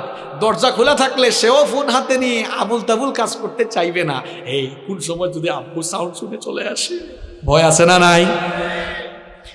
যুবক ভাইদেরকে বলবো, ভাই নিজের চরিত্র হেফাজত করো, একা থাকিও না। একা কি থাকলে দেখা যাবে শয়তান বলবে, মোবাইলটা হাতে নে, মেসেঞ্জারে ফেসবুকে স্ক্রলিং করছে, দেখা গেল হঠাৎ করে মেয়ে একটার আইডি দেখা গেছে অ্যাড ফ্রেন্ড, এরপরে অ্যাকসেপ্ট করলো, তারপর মেসেঞ্জারে নকিং বাড়লো। এই তো ধীরে ধীরে শুরু হয়ে যেতে পারে। এই জন্য একা একা থাকার কোনো দরকার নাই। একা থাকলে সে মনে মনে ভাববে আমার হাতে স্মার্টফোন আছে, ওয়াইফাইও আছে, ইন্টারনেট কানেকশন দেওয়া আছে, আব্বু আম্মুর রুমে ঘুমায়, আমার ভাইয়া আমার আপু ভাই বোনদের রুমে ঘুমায়, আমি একা আছি, এবার মন ভরে আমি ইউটিউবে গিয়ে যা মন চাই তা দেখতে পারবো। একা একা থাকলে এমন চিন্তা মাথায় আসবে, আর যদি সাথে কেউ থাকে তাহলে এমন শয়তানি চিন্তা আসবে না। আবার অনেকে পর্নোগ্রাফিতে আসক্ত হয়ে পড়েছে একা একা থাকতে থাকতে। এরা কয়, মাঝে মাঝে কিছু যুবকরা আসে বলে, হুজুর এখান থেকে বের হয়ে আসতে চাই গুনাহ থেকে, একটু উপায় বলে দেন। আমি বলি, ভাই উপায় হলো একা থাকিয়েন না। কই হুজুর কার সাথে থাকবো? আব্বু আম্মুর সাথে সময় পাস করেন, ঘরের সবার সাথে, আব্বু আম্মু তো চাকরি করে। আমি বলবো ভাই ভালো ভালো বন্ধুর সাথে থাকেন, আলেমদের সাথে থাকেন, সামাজিক কাজ করেন, আপনি সামাজিক কাজ করেন, অর্থাৎ নিজেকে কখনো অবসর রাখবেন না, কোনো না কোনো কাজে থাকবেন, দেখবেন শয়তানি চিন্তা মাথায় আসবে। ছেলে মেয়েদেরকে একা ছাইরা দিয়েন না। আপনাদের অবস্থা তো হলো এমন, রাগ করেন না, চলাফেরা করেন চলাফেরা করেন আমেরিকান স্টাইলে, ক্ষতিগ্রস্ত হয়ে গেলে বিচার চান সৌদি স্টাইলে। উলামাইয়া ছেড়ে দিছে, এখন আপনার ছেলে মেয়ে কোথায় যায় এটা দেখা কি সরকারের দায়িত্ব, পুলিশের দায়িত্ব? সরকার ঠেকছে, পুলিশ ঠেকছে না যে সব দেখবে? এই যে দিহান আনুষ্কার কথা ভুলে গেছেন নাকি আপনারা? মনে আছে? আরে বাপ রে বাপ, নিজেদের মেয়ে কার সাথে গিয়ে গ্রুপ স্টাডি করে, কার বাসায় যায়, কোথায় যায়, কলেজে যায়, বিশ্ববিদ্যালয়ে যায়, সে কি ক্লাস করে নাকি কোন পার্কে ঘুরতে যায়, এটা পুলিশ দেখবে না আপনি দেখবেন? আপনার ছেলে মেয়ে কোথায় যাচ্ছে, কি করছে, কোনো খোঁজ খবর রাখেন না। ক্ষতিগ্রস্ত হয়ে গেলে কেঁদে কেঁদে এরপরে ফাঁসি চান, ফাঁসি দিতে হবে। চলাফেরা করেছেন এতদিন আমেরিকান স্টাইলে, এরপরে ক্ষতিগ্রস্ত হয়ে এরপরে বুঝে সৌদি স্টাইলে বিচার চান আপনি। নিজের সন্তান কোথায় যাচ্ছে, কি করছে, ভালো করে বলে গেলাম, খবরদার সন্তানগুলোরে একা রাখবেন না, নইলে খালি কপালে হাত দিবেন। ছাত্ররা যারা আছো, যুবক তরুণ যারা আছো, ভাই একা থাকবা না, নিজের চরিত্রটা সুন্দর রাখো। পারা যাবে তো ইনশাল্লাহ? পারা যাবে ইনশাল্লাহ? দেখেন তো, গুনাহ থেকে বাঁচার এই যে 5 নাম্বার আমলটা বললাম, এটা জীবনের সাথে বাস্তব না অবাস্তব? আসলে দেখবেন একা একা থাকলে শয়তান ধোঁকা দেয় বেশি, ওই যে অলস মস্তিষ্ক শয়তানের কারখানা। এই জন্য কখনো একাকী থাকা যাবে। ওই যে কিছুদিন আগে ওই যে কোন এক নায়কের শ্বশুর গুলি করে মারা গেল না, লোকটার নাম কি যেন ভুলেও গেছি আমি, লোকটার নাম কি, মনসুর খান নাকি আবু মনসুর খান কি জানি নাম আছে। এই লোকটা নিঃসঙ্গ থাকতে থাকতে দেখছেন শেষ পর্যন্ত সুইসাইড করেছে। সুইসাইড করা ভালো জিনিস? তা মহাপাপ। দেখছেন একাকিত্ব, নিঃসঙ্গতা মানুষকে কোথায় নিয়ে যায়? খালি শয়তানি না, মাঝে মাঝে মৃত্যুর দিকেও নিয়ে যায়। অনেক ছেলেরা আছে বের হয় না, সারাটা দিন দরজা লাগাইয়া ঘুমায়, আর সারাদিন ল্যাপটপে আছে, ফোনে আছে। তোমরা যারা পড়াশোনা করো, তোমরা যারা স্কুল কলেজে পড়ো, তোমাদেরকে বলছি, তোমরা যে সারাটা দিন ফেসবুকে থাকো, রাত 2টা-3টা পর্যন্ত ফেসবুকে থাকো, তোমরা যতটা সময় ইন্টারনেটে কাটাও, ফেসবুকে স্ক্রলিং করো, আল্লাহর কসম করে বলছি, এই টাইমগুলো যদি তোমরা চেয়ার টেবিলে বসে পড়াশোনা আর গবেষণায় দিতে পারতে, কিসের নিউটন আর কিসের আইনস্টাইন, এদেরকে পেছনে ফেলে জ্ঞান গবেষণায় তোমরা অনেক দূরে গিয়ে যেতে পারতে।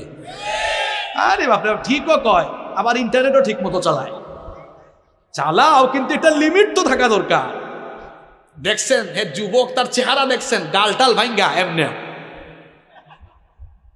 তুমি যুবক মানুষ, তোমার চেহারার এই অবস্থা হয়েছে কেন? তোমার চেহারা লাবণ্য থাকবে, স্মার্টনেস থাকবে, গালটাল ভেঙে গেছে, বিচি উঠতে উঠতে তার চেহারা শেষ।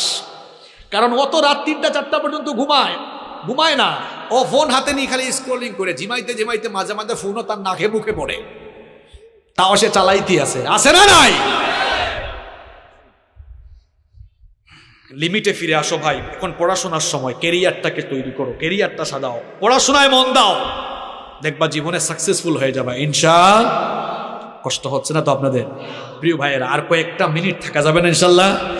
কেউ উঠিয়েন না, শেষ পর্যন্ত নিয়ে যান। এখন প্রত্যেকটা কথা বাস্তবিক বলবো। গুনাহ থেকে বাঁচার আমল বলতেছি কয়টা? 12টা। বলে ফেলছি কয়টা? 6 নাম্বার, গুনাহের উপকরণ থেকে দূরে থাকা। যেই জিনিসগুলো দিয়া গুনাহ করার সম্ভাবনা আছে এগুলোর কাছেও না। নাটক, সিনেমা, অশ্লীল গল্প, উপন্যাসের বই। নাটক সিনেমা দেখে মানুষ কি শিখবে? শিখার কি আছে এখানে? অশ্লীল প্রেম প্রীতি ছাড়া, আর জামাই আর কি জানি কয় শাশুড়ি আর বউয়ের ঝগড়া ছাড়া, পরকিয়া ছাড়া এই নাটক সিনেমায় কিছু আছে? জন্য এগুলো থেকে নিজেকে দূরে রাখতে হবে। এখন কিছু কিছু ছেলে পেলে কলেজ পাশ করার পরে কয়, হুজুর আমরা ইংলিশ মুভি দেখি ইংরেজি ভাষা চর্চা করার জন্য। তুমি ইংরেজি ভাষা চর্চা করার জন্য ইংলিশ মুভি দেখবা না? আমি ছাত্র জীবনে একটা মেসে থাকতাম, তখনও আমি বিশ্ববিদ্যালয়ে ভর্তি হয় নাই, ইউনিভার্সিটিতে ভর্তি হব এইরকম টাইমে। এখন এক ভাই আমার সিনিয়র দিনে রাতে কানে হেডফোন লাগাইয়া ল্যাপটপের দিকে তাকায় থাকে। একদিন বললাম, ভাইজান আপনি দেখি সব সময় ল্যাপটপের দিকে তাকায় থাকেন। এটা অনেক আগের 2010 সালের বলতেছি কথা। কয় তুমি এগুলা বুঝবা না, আমি লন্ডন যাব, আইএলটিএস করছি, ভাষা চর্চার জন্য ইংলিশ মুভি দেখছি। আমি বললাম, ভাই ভাষা চর্চার জন্য তো আপনি ল্যাঙ্গুয়েজ ক্লাবে যাবেন, ল্যাঙ্গুয়েজ ক্লাবে গিয়ে আপনি সেখানে না চর্চা করবেন, বেশি বেশি স্পিকিং করবেন, বেশি বেশি কথা বলবেন, কথা বলার পরিবেশে থাকবেন, তখন না আপনি ভাষা চর্চা করতে পারেন। কয় চুপ থাকো, সিনিয়র ভাই তো কিছু তো বলাও যায় না। তো এইরকম অনেক কারবারই আছে না নাই? হে ভাষা শিখতে শিখতে যে কোন জিনিস শিখতেছে এটা হে ভালো করে জানে। গুনাহের উপকরণ থেকে দূরে থাকতে হবে। পর্নোগ্রাফিতে যারা আসক্ত এদের ভেতর থেকে মনুষ্যত্ববোধ চলে গেছে, এদের ভেতরে পশুত্ব তৈরি হয়েছে। এরা মেয়েদেরকে জীবনে কোনোদিন সম্মান করতে পারবে না। মেয়ে দেখলেই হে মনে করে এটা ভোগ্য পণ্য, এটা ভোগ করার জিনিস। কারণ পর্নোগ্রাফিতে আসক্ত হয়ে সে নিজের ভেতরের পশুত্বকে জাগ্রত করে এখন নারী দেখলেই তার কাছে লাগে এটা ভোগ্য পণ্য। নারীকে সে সম্মানের চোখে দেখতে পারে না। এখন অনেকে বলবে, হুজুর পাপের পথ থেকে ফিরে আসবো কেমনে? ভাই রাত 10টার পরে যদি ফোন হাতে নিলে তোমার ফোন দিয়ে বিপদে যাওয়ার সম্ভাবনা থাকে। আমি বলছি এইটা থেকে দূরে থাকো। রাত 10টার পরে ফোন আর বালিশের কাছে না, একেবারে ড্রয়ারে ফেলা, ফজরের পরে হাতে নিও। আর বাবা মাদেরকে আরেকটা কথা বলি, অনেকের বাড়িতে ওয়াইফাই আছে না, রাত 10টা বাজবে ওয়াইফাইয়ের সুইচ অফ, ওয়াইফাইয়ের সুইচ বন্ধ, নইলে দেখবেন ছেলেমেয়েরা কিন্তু কারবার করে ফেলতে পারে। আর সবচেয়ে ভালো হয় এমন সচেতন হন, রাত 10টার পরে খাওয়া দাওয়ার পরে ছেলে মেয়েদেরকে বলবেন, এই ফোন দে, ফোন দে। রাতের বেলা ফোনের দরকার আছে, সকালবেলা আমার কাছ থেকে আবার ফোন নিয়ে যাই। এই কথাগুলো আপনাদের ভালোর জন্য বলতেছি। ডিভাইস তো হাতে, আমাদের ছেলেমেয়েরা নষ্ট হয়ে যাচ্ছে অপশিক্ষার অপসংস্কৃতির কারণে। ছোট বয়স থেকেই বাচ্চাদের হাতে আমরা ফোন তুলে দিয়েছি।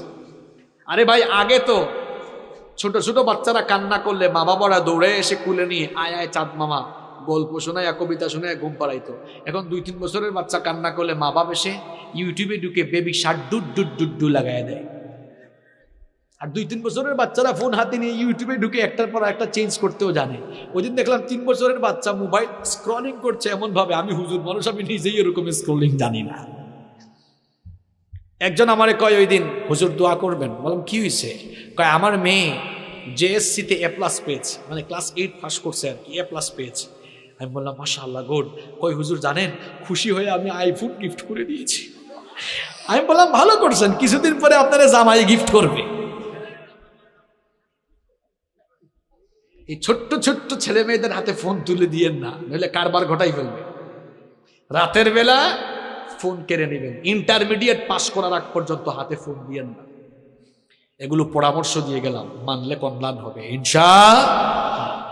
গুনাহ থেকে বাঁচার জন্য 6 নাম্বার আমল বলে যাচ্ছি। গুনাহের উপাদান যেগুলো, এগুলোর ধারে কাছেও যাওয়া। তার মানে কি ফোন থেকে দূরে থাকবেন? আরে ভাই প্রত্যেকটা জিনিসের পজিটিভ নেগেটিভ আছে, নেগেটিভ গুলা বর্জন করে পজিটিভ গুলা। এই যে ক্যামেরা, এটা দিয়া মুভি নাটক সিনেমার শুটিং করা হয়, আবার এখানে মাহফিলে ওয়াজও রেকর্ড করা হচ্ছে। এক জিনিস দিয়ে 2 কাম করা যায় কি যায় না? তা আপনি খারাপ জিনিস করবেন না ভালোটা করবেন, সিদ্ধান্ত নিতে হবে কাকে? আপনাকে সিদ্ধান্ত নিতে হবে কাকে? গুনাহ থেকে বাঁচা থাকার জন্য 7 নম্বর আমল হলো ইন্টারনেট এবং তথ্য প্রযুক্তির অপব্যবহার থেকে নিজেকে বাঁচিয়ে রাখতে হবে। যুবক তরুণ ভাইয়েরা, ইন্টারনেট আর তথ্য প্রযুক্তির অপব্যবহারের কারণে আজ আমার কলিজার টুকরা যুবক তরুণ ছাত্র ভাইদের যৌবন নষ্ট হয়ে যাচ্ছে।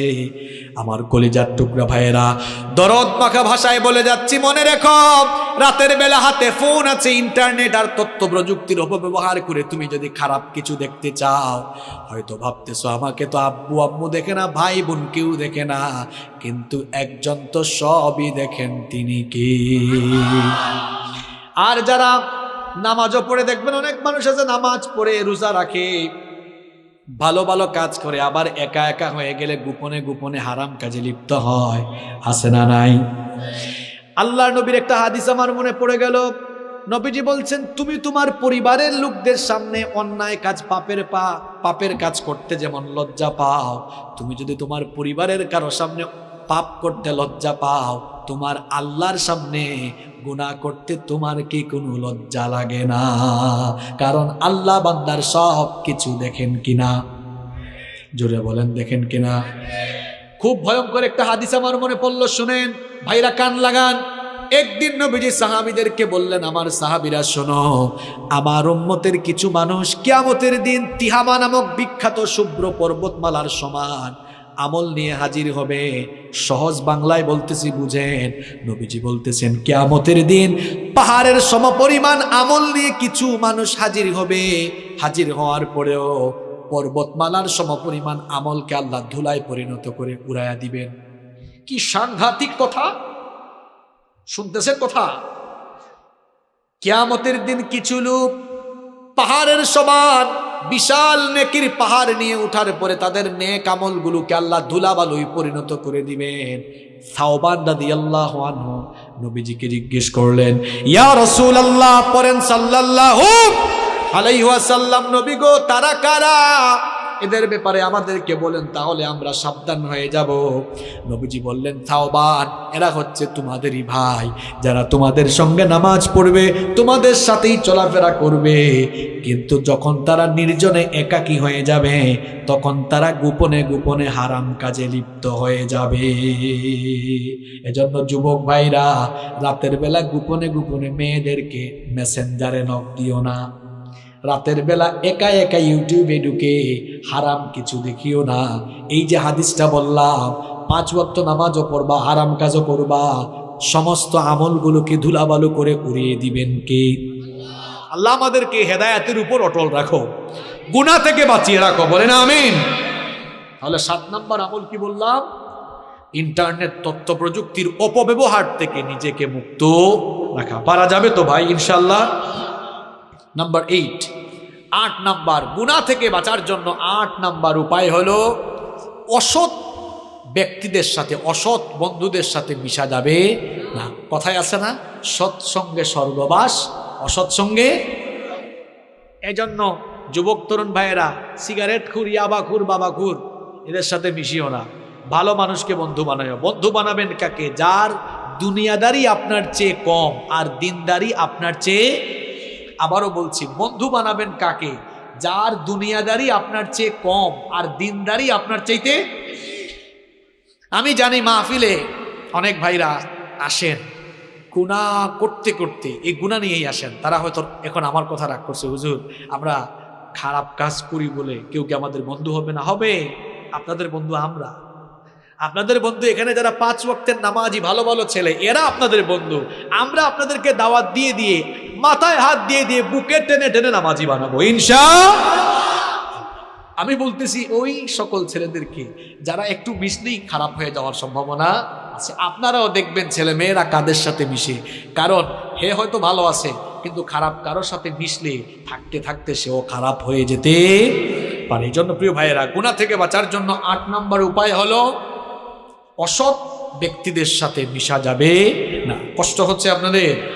এই তো শুনেন, আর 4টা পয়েন্ট আছে। নাম্বার 9 নম্বর, গুনাহ থেকে বাঁচার জন্য মনটা চাইবে গুনাহ করে ফেলি, এই কামটা করে ফেলি, সাথে সাথে সবর করে নিজেকে তখন সংযত করবেন, যেটাকে বলি আমরা কন্ট্রোল করা। নিজেকে কন্ট্রোল করতে হবে। আপনি যদি কন্ট্রোল করতে পারেন, সুবহানাল্লাহ, আমার আল্লাহ কত দয়াবান। নবীজি হাদিসে বলেছেন, কোনো বান্দা একটা ভালো কাজ করবে, শুধু নিয়ত করবে, কাম করার আগে নিয়ত করলেই সাথে সাথে আল্লাহ আমলনামায় একটা নেকি দান করেন। আর বান্দার নিয়তের পরে যখন কাজটা করে ফেলে, আল্লাহ আমলনামায় সওয়াব 10 থেকে 700, এমনকি আল্লাহ চাইলে আরো বাড়ায়া দেন। সুবহানাল্লাহ। আর আমার আল্লাহর দয়া কেমন দেখেন, ভালো কাজের নিয়ত করলে সাথে সাথে নেকি লেখা হয়, খারাপ কাজের নিয়ত করলে সাথে সাথে গুনাহ লেখা হয় না। আল্লাহ বলেন, এই ফেরেশতা দ্বারা দেখ আমার বান্দা শেষ পর্যন্ত কাজটা না করে ফিরে আসে কিনা। যদি বান্দা ফিরে আসে, আল্লাহর ওই লোকটার আমলের খাতায় গুনাহ লিখতে আদেশ দেন না। সুবহানাল্লাহ।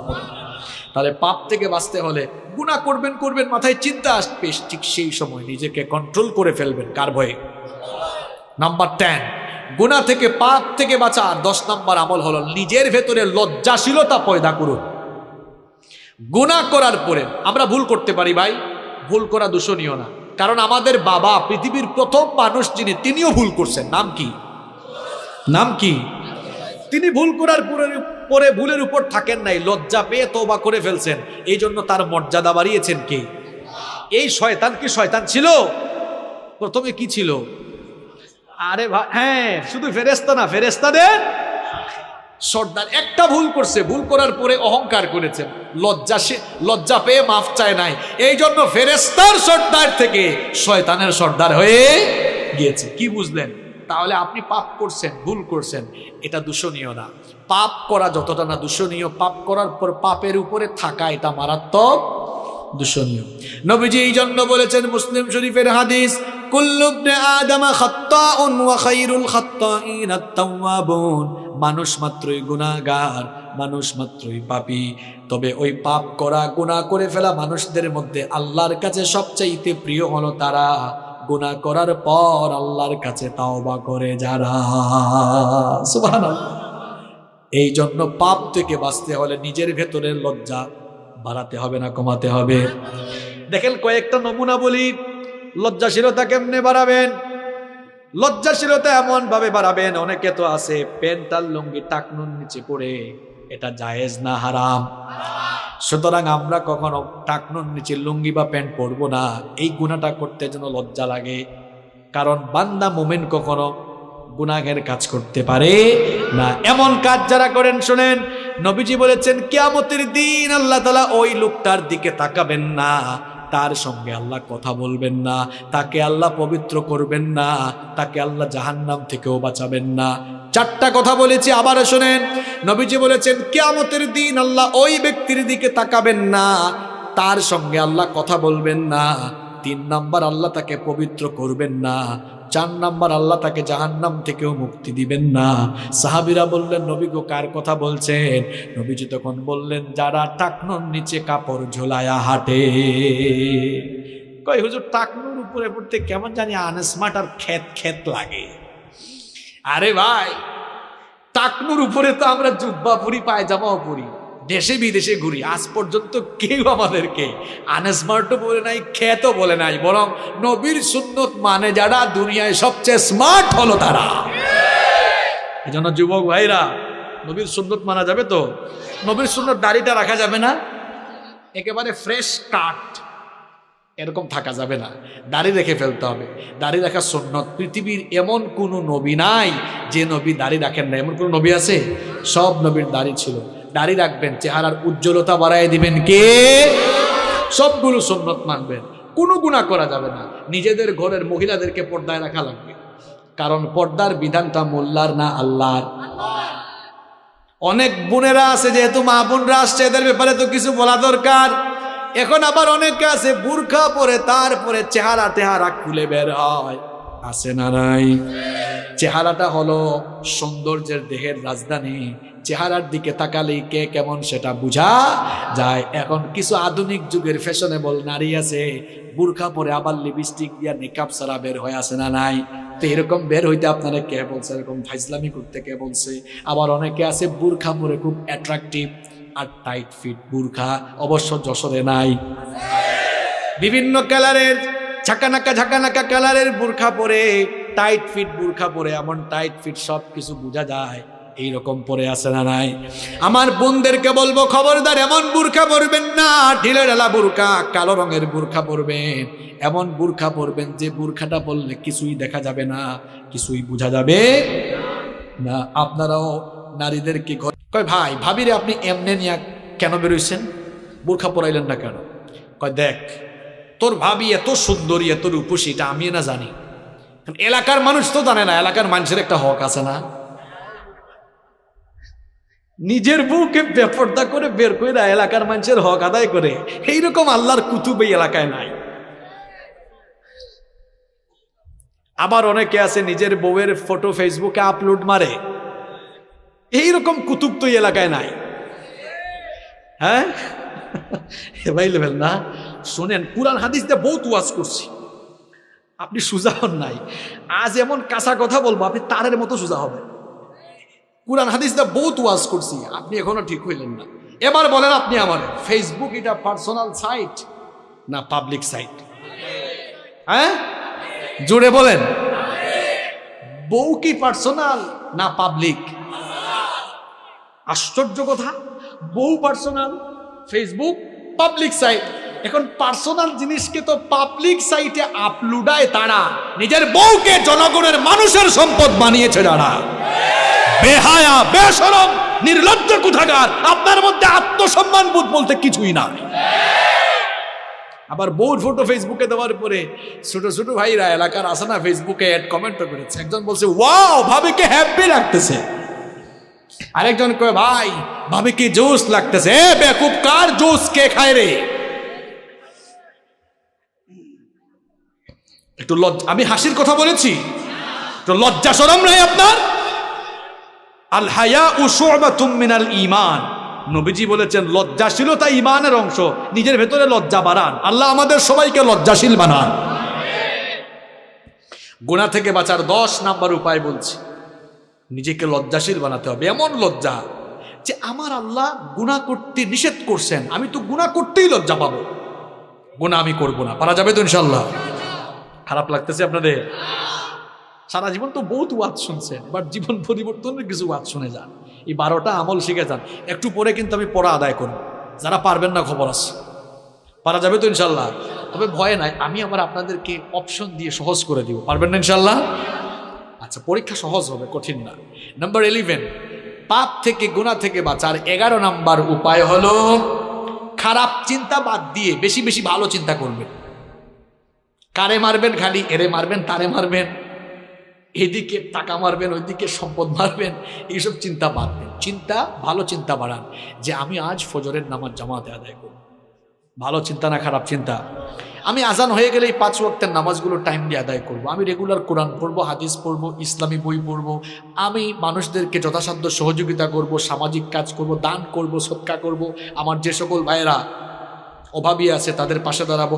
মানে ভালো ভালো চিন্তা করেন, যত বেশি ভালো চিন্তা করবেন তত আপনি খারাপ চিন্তা থেকে মুক্ত হয়ে গুনাহ থেকে নিজেকে বাঁচিয়ে রাখতে পারবেন। পারা যাবে ইনশাআল্লাহ। নাম্বার 12, 12 এবং সর্বশেষ হচ্ছে গুনাহ থেকে বাঁচার জন্য তাওবা ইস্তেগফারের অভ্যাস গড়ে তুলেন।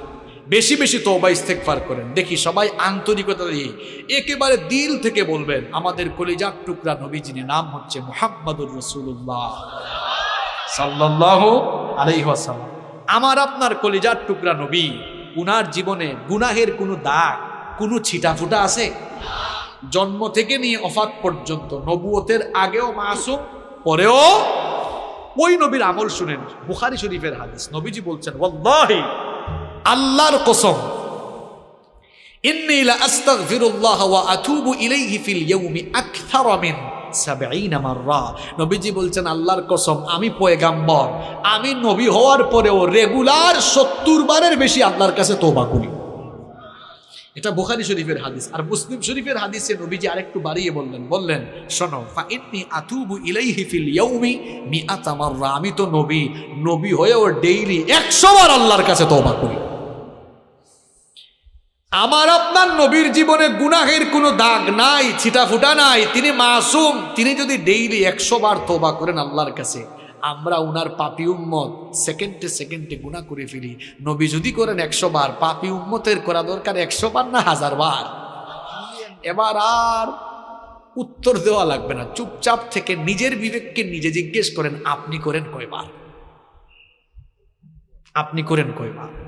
এজন্য যখনই সময় পাবেন পড়বেন আস্তাগফিরুল্লাহ, যখনই সময় পাবেন জপবেন আস্তাগফিরুল্লাহ, যখনই সময় পাবেন পড়বেন আস্তাগফিরুল্লাহ। বাক্যটা ছোট কিন্তু পাওয়ার কম না বেশি? নবীজি বলেছেন আস্তাগফিরুল্লাহ যারা প্রতিনিয়ত পড়ে এদের আমলনামায় যদি সমুদ্রের ফেনা পরিমাণ গুনাহ থাকে, আল্লাহ তার সমুদ্রের ফেনা সম পরিমাণ গুনাহগুলোকে মাফ করে দিবে। আবার আস্তাগফিরুল্লাহ বাক্যটা ছোট হলেও পাওয়ারটা অনেক বেশি। একটা ঘটনা আমার মনে পড়ে গেছে, কষ্ট না লাগলে আমি আপনাদেরকে বলবো।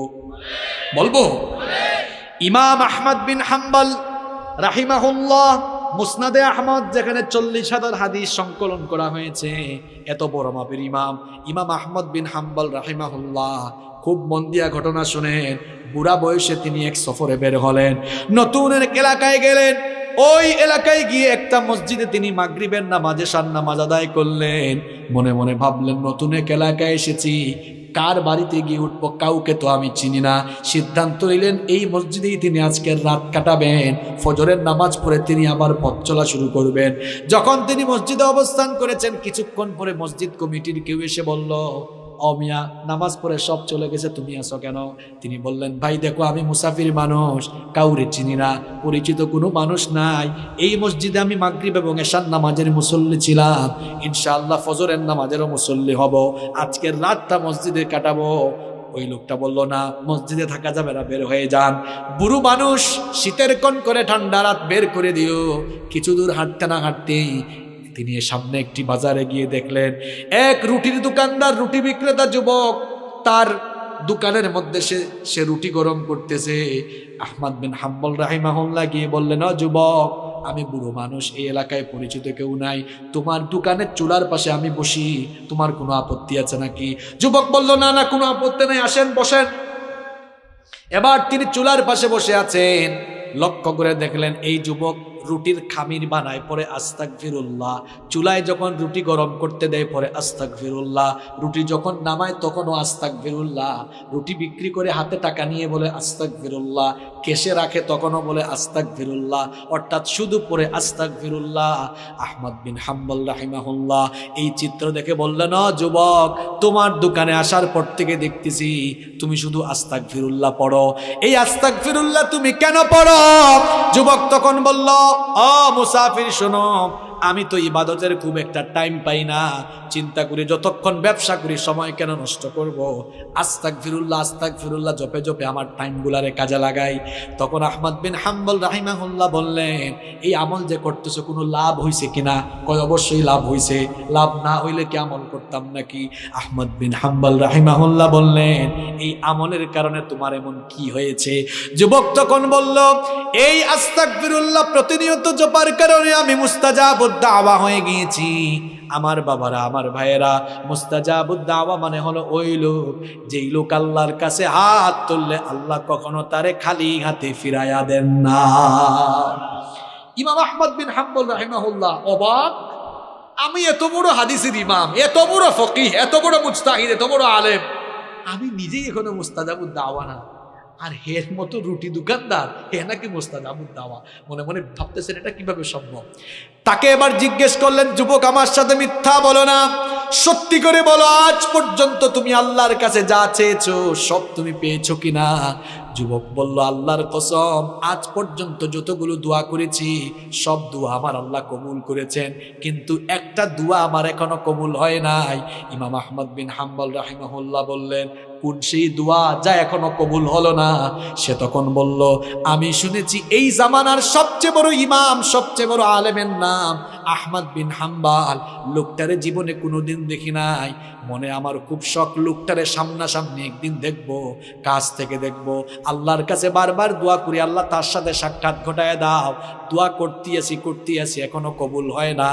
আহমদ বিন হাম্বল রাহিমাহুল্লাহ চোখের পানি ছেড়ে দিয়ে বললেন, যুবক শোনো, যার সাথে সাক্ষাতের জন্য এতদিন ধরে দোয়া করতেছো, তার সাথে সাক্ষাতের জন্য তার কাছে তোমার যাওয়া লাগে নাই, বরং আল্লাহ আজ সিস্টেম করে, টেকনিক করে আহমদ বিন হাম্বলকে তোমার সামনে পাঠিয়ে দিয়েছে। দেখেছেন, আস্তাগফিরুল্লাহ বাক্যটা ছোট, কিন্তু পাওয়ার কম না বেশি? এখন পাওয়ার যদি বেশি হয়, আপনারা রেগুলার দিনে রাতে পড়বেন, সেটা কম না বেশি? সবাই পড়বেন তো? কয়টা আমল শিখাইলাম ভাইরা? কিসের থেকে বাঁচার জন্য?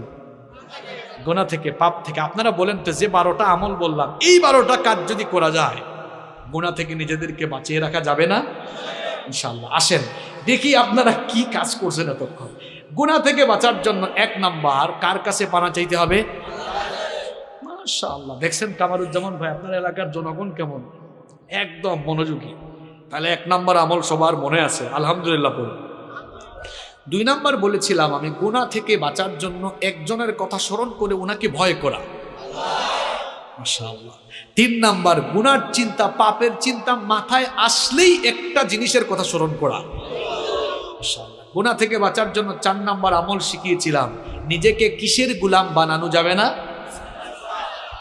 মাশাআল্লাহ। 5 নাম্বার আমল শিখিয়েছিলাম, কিরকম থাকা যাবে না, একা একা থাকা যাবে না।